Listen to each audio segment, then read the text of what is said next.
חדודי לקקלה פני שבת נקבלה לא תבושי ולא תקרבי מתי שובחי ומתי מבחר כנסו אני אבי ונכנסה יראתי לה לחדודי לקקלה פני שבת נקבלה। मेरे प्रिय, जिस प्रकार आपने इस वीडियो क्लिप को देखा, हमें bless you all of you. आज के सुंदर समय में हम परमेश्वर की उस योजना को जो हम पर प्रकट किए उसके विषय में हम बात करना चाहते हैं।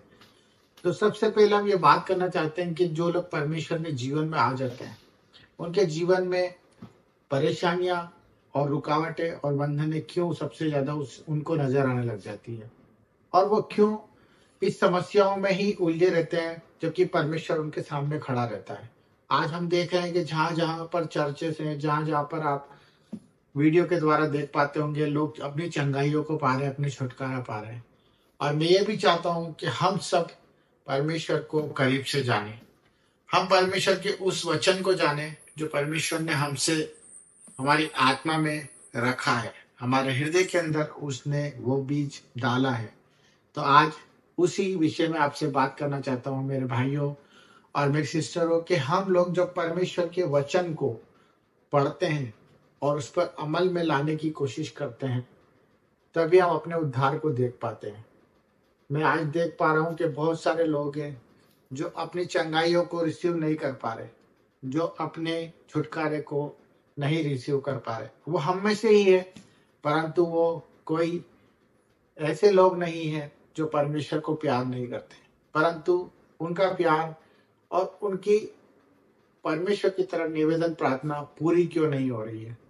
मैं इस विषय में आपको बताने जा रहा हूं कि कौन से वचन उनके लिए वो काम करते हैं और वचन किस तरह से उनके जीवन में कारीगर होते हैं और किस तरह से वचन उनके जीवन में प्रकट होते हैं और वो उद्धार के मार्गों पर चल पड़ते हैं और वो दूसरों के लिए गवाही बनते हैं।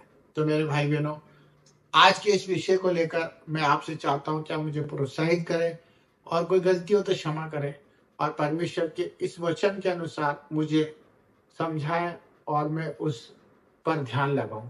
तो सबके लिए हम लोग प्रार्थना भी करते हैं और उन विषयों के लिए हमें परमेश्वर की ओर से जो हमारे भाइयों हमें रिक्वेस्ट भेजते हैं उस पर अपना परमेश्वर से प्यार प्रकट करने की कोशिश करते हैं। तो मैं इस बात के लिए आपको आज अवगत कराने वाला हूँ कि जिस तरह से हम परमेश्वर के जीवन में आ गए और चुन लिए गए, ये हमारी ओर से नहीं हुआ है। सबसे पहले हम इस चीज को जान ले कि जो परमेश्वर का वचन है कि मैंने तुझे चुना है, तूने मुझे नहीं चुना है। तो इस बात का हम ध्यान दें कि अपने जीवन का, अपने भविष्य का, अपनी चिंताओं का सबसे पहले हमें नकारा करना है और अपने भविष्य के बारे में, अपने कल के बारे में चिंता करना छोड़ देनी है। क्योंकि परमेश्वर का वचन यही कहता है कि हम कल की चिंता करेंगे तो हम परमेश्वर के खिलाफ होंगे। हमें कोई चिंता नहीं करनी क्योंकि हमने परमेश्वर को नहीं चुना, परमेश्वर ने हमको चुना है।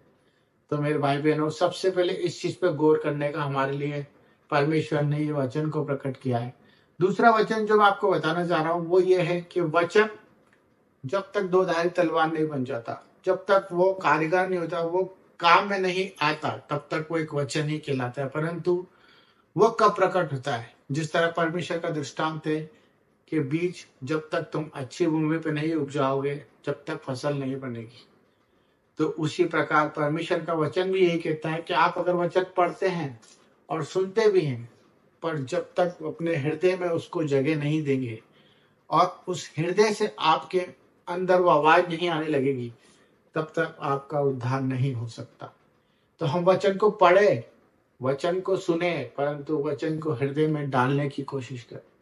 ये परमेश्वर का प्यार है। अगर आपने वचन को, बाइबल को, परमेश्वर के कहे नियम को अगर अपने हृदय में डालने की आदत डाल दी, तो मैं बता रहा हूँ आप दूसरों के लिए उद्धार के मार्ग बनेंगे, आप आशीषित हो जाएंगे। आपको किसी जगह जाने की, भटकने की जरूरत नहीं पड़ेगी। आपको अपने हृदय से ही वो जवाब मिल जाएगा जिस चीज के लिए आप भटक रहे हैं। आप रोगी होंगे, आप परेशान होंगे, आप कर्जे में होंगे, पर परमेश्वर का यह जो बात मैं आपको बताने जा रहा हूँ वो यही है कि परमेश्वर के वचनों को अपने हृदय में डाल लीजिए मेरे भाई बहन।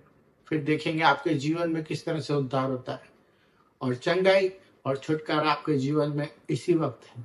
आप स्वीकार करें और वचन को पूरी तरह काम करने दें। धन्यवाद सबको। जय मसीह की।